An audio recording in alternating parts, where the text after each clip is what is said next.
Ladies and gentlemen, can I please have your attention? I've just been handed an urgent and horrifying news story. And I need all of you to stop what you're doing and listen. Мен қазір мектептің алдына бара жатырмын. Мен бірінші классқа барады. Сол үйдегілерді барлығын фотоға түсірген. Мектеп бітіргенімізге уже сай болыпты.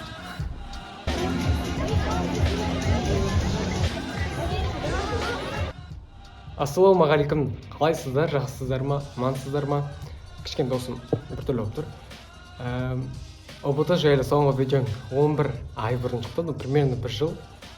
Енді қай камераға қарайды? Екі ай бұрын ОБТ тапсырдым. Алдыңғы жылы осындай уақытта 40 пен 44 балдың арасында алған едім. Үші ол 2015 жылғы базамен болған. Оқу сауаттылығы болған жоқ. Қазақ тілінен промнетесе тапсырып жүргенмін. Сондай.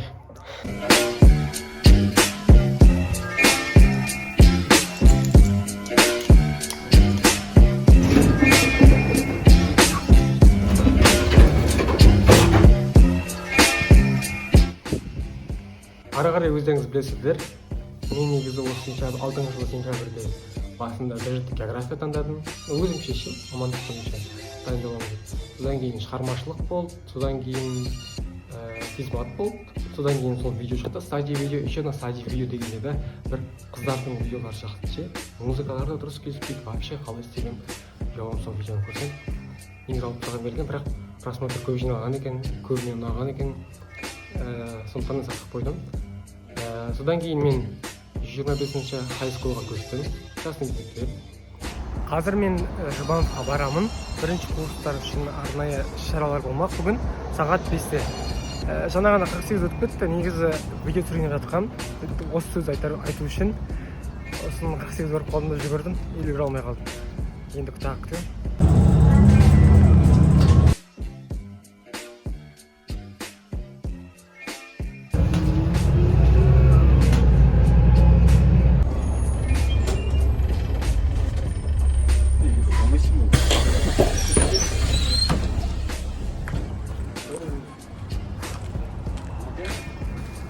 Қазір мен Жұбановтан келе жатырмын универден.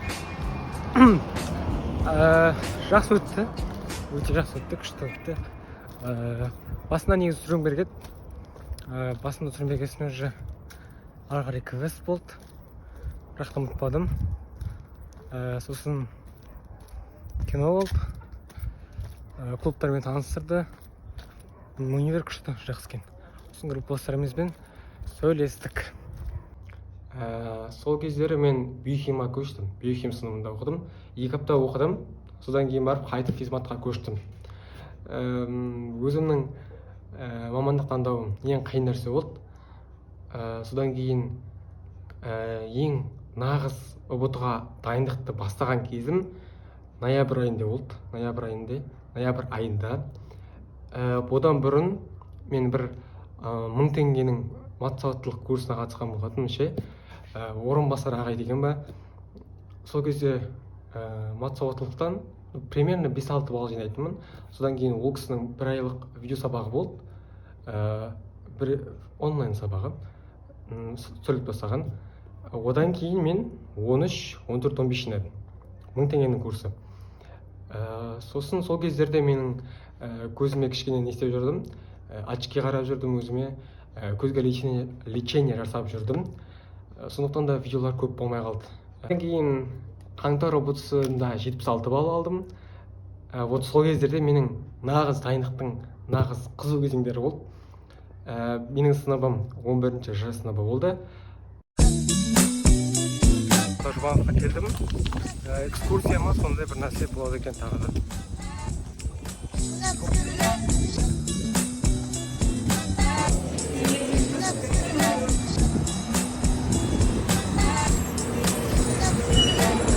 Наурыз ОБТ-сында 114 балл алдым. Вот самый скачок болды. Мен 100-ден астам болды деп жүрдім. Бірақ мынау ең самый потолок болды ше. Күшті эмоция. Көп күле өрттіру не екенін біліп тұрған шығарсыздар. Себебі көп видео түсірмегесін видео түсіруді сағынады екенсің. Осылай сіздермен сөйлесіп общение жасағанбыз.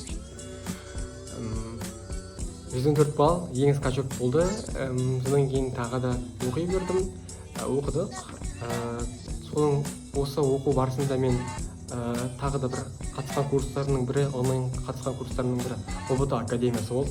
Шахназар ағай NF49-ға қатысты мен. Бір айлық курстың ішінде 0-ден 30 балға дейін қалай физиканың фундаментін үйрететін еді. Одан бұрын мен негізі өзіміздің мектебімізде 25-те Гүлназ апай маған сабақ берген болатын. Физикадан фундамент енді қаланып жатқан кезең болды. Математикадан да сондай болды. Сосын маған негізі сол онлайн курс аса қатты күшті көмегін берді. Толыққанды өзімнің білмейтін нәрселерін тағы да біліп алдым. Еще өзімнің апайымнан сұрадым. Қандай мұғалімдердің барлығын білемін, солардың бәрінен сұрап, өзімде әйтеуір күшті фундамент қалап болды. Содан кейін оқыдық. Майға жақындаған кезде бастап кәдімгідей нұсқауды алдай бастадым. Атук ағай мен Елік Ахметовтың практикумдарын алдым. Класс болып алдық. Нұсқауларды талдадық. Сол кездердің тақырыпты толыққанды біліп алып, зерттеп алғаннан кейін барып нұсқа талдадық. Және де шын ұбт-дан біріншісінен 110 балл болды.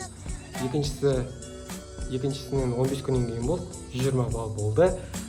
Өте қатты қуандым. Содан кейін гранттың гранттың неға көп қарап жатырмын, просто ойланып да. Грантқа тапсыратын кез болды. Мен біріншісіне математика ЭЗУ жаздым, екіншісіне математика Жұбанов жаздым, үшіншісіне физика Жұбанов жаздым.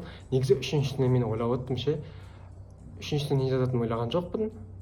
Ойлап отырған жоқпын. Негізі 20 мен негізі маған түсесің деді ше, кез келген универге. Сосын мен уже математика ЭЗУға түсем деген уверенный болдым. Даже оған түспегеннің өзінде де тым болмағанда Жұбановқа түсем шығар деп ойлап жүрдім. Содан кейін үшіншісін мамам айтты, IT жазасың ба деді. Осы мен ойланып тұрдым да, жоқ керек емес дедім да, миыма физика Жұбанов келді.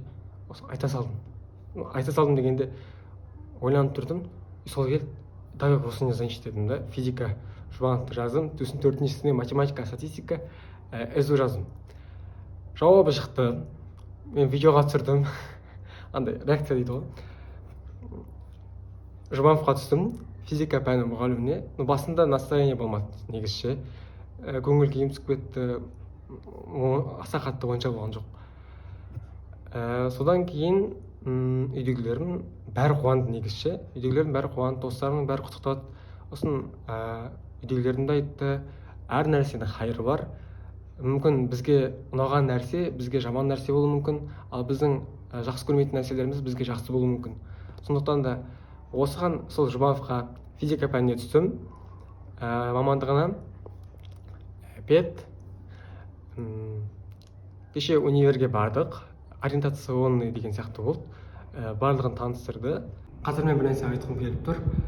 Каналымызда 408 подписчик болыпты. Бұл өте үлкен цифра негізі. Себебі мен осыдан бұрын каналым болған, 3 жыл видео түсіріп, 900-ға жуық подписчик жинағанмын. Неше түрлі видеолар болған, одан бұрын да каналым болған. Енді бұл көбінесе менің де каналым негізі 1 жыл видео түсірмеген. Негізі түсірсем, бұдан да көп жетістіктерге жете бермедім. Бірақ ең бастысы сан емес, сапа маған көрермендердің қалай айтсам болады, активнесі маңыздырақ.